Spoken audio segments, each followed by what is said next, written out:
What's up, guys?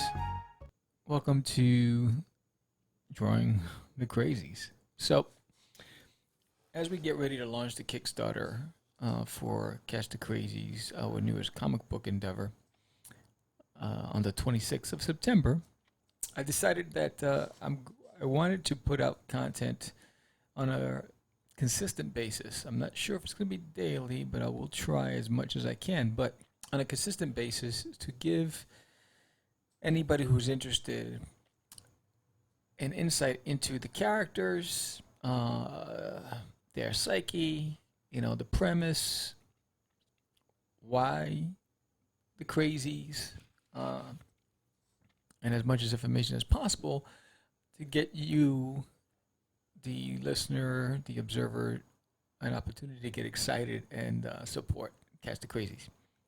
So here I'm sketching out Crazee, which is he is the leader of the Crazees, and he's small in stature. He's the smallest, I guess, in height. He's about 3 feet tall, but he's the most conniving, manipulative, strategic, power hungry, ruthless character there is. And when I first conceptualized the Crazees, it was on written form. Basically, I wrote down the character descriptions in detail. And then I sent it to this fantastic artist who's actually working on the interiors of Catch the Crazee. His name is Masiak Empro. And Masiak Empro, he did The Adventures of Cosmic Gorf, which is a kid's book that I wrote years ago. And I commissioned Masiak years ago to do that book, and I really loved it. Haven't released it yet to the public. Haven't put it in any mass distribution at all, and I do plan on doing that after the Crazees. Consider I have a finished product. So I sent him the character descriptions in detail and a little bit about their profile. And he sent me back these amazing renditions of what I envisioned. So much so that I did not make any changes because he has a way of capturing whatever I'm thinking in an art form. Now you're probably saying to yourself, Sam, why did you send it to somebody else when you could have done it yourself? Here's the deal. I was fleshing out the characters, and I wasn't satisfied with the look that I was coming up with. And when I thought about the characters themselves, I said, all right, who better? Who can really capture the essence and the look? There's a specific look. My style is very specific, and it's more traditional. Where Masiak is very lucid. It's very...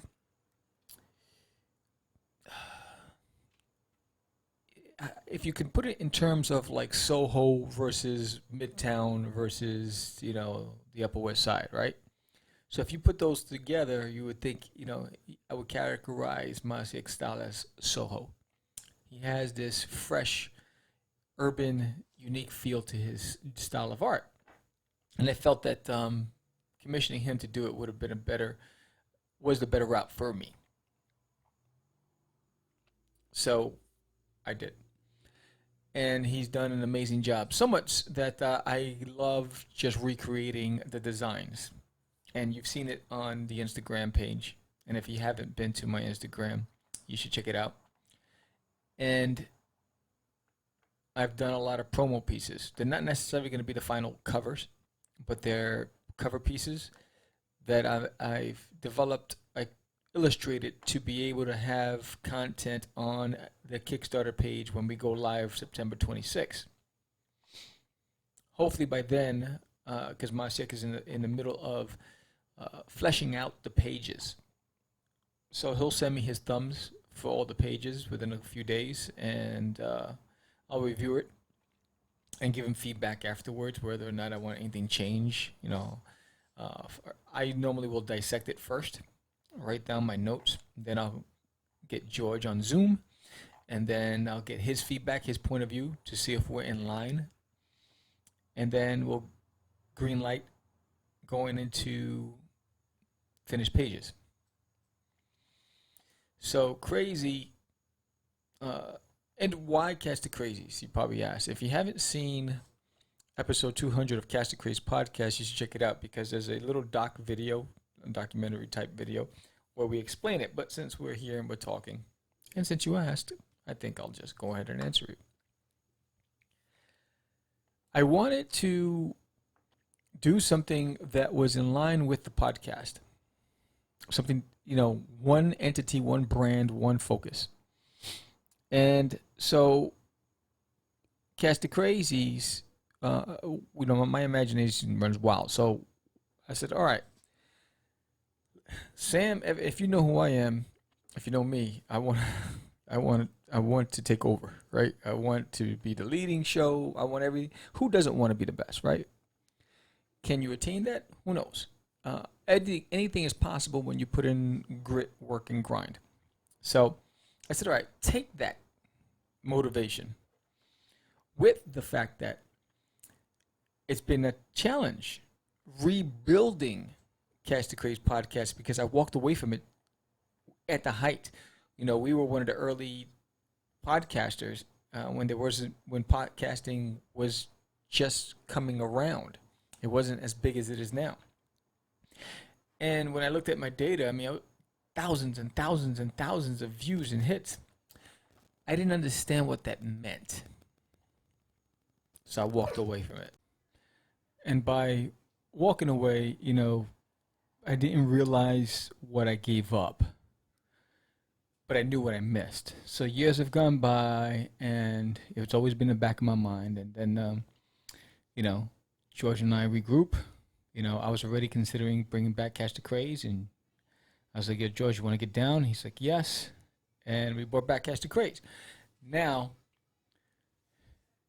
the data years ago was not the same now.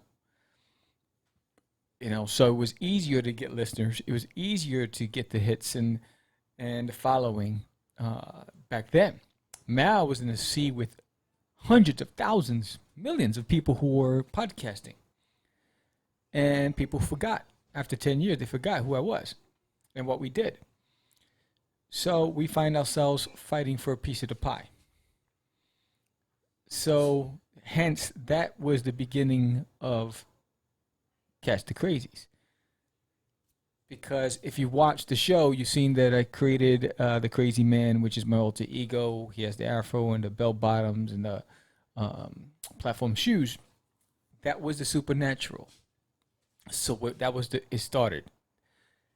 How about creating a comic book about two podcasters trying to rebuild something they've lost, struggling, wanting to be the best? Sam goes out and calls on to the universe and says, "I want to be the best," and the supernatural appears. And by asking, "Help me be the best," he didn't realize what he did.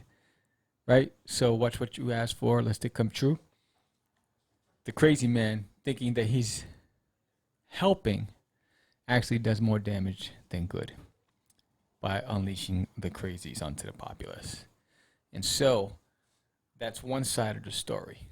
Then the other side is the rivals. The rivals that were jealous of Sam and George when Catch the Craze years ago. They saw an opening when the craze canceled and stopped, and they went out and created their podcast, and they became very popular. They see George at a Comic-Con years later, and they start making fun of him, calling him all sorts of names, and they're threatened by the idea of us coming back. So they try to belittle us or humiliate us, and so you have that rival. Then you have the detective elements that are after trying to figure out what the hell's going on, and a bunch of things that I can't discuss because it's still we haven't even released part one, which is why we're launching the KickStarter, because the KickStarter is going to help pay for the printing of the book and paying for the artist and all that good stuff.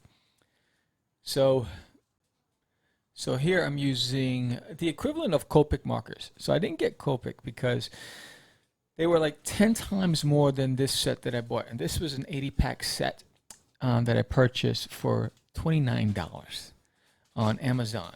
And it does the same exact job. It's alcohol based, and I think it looks great on the sketch cards.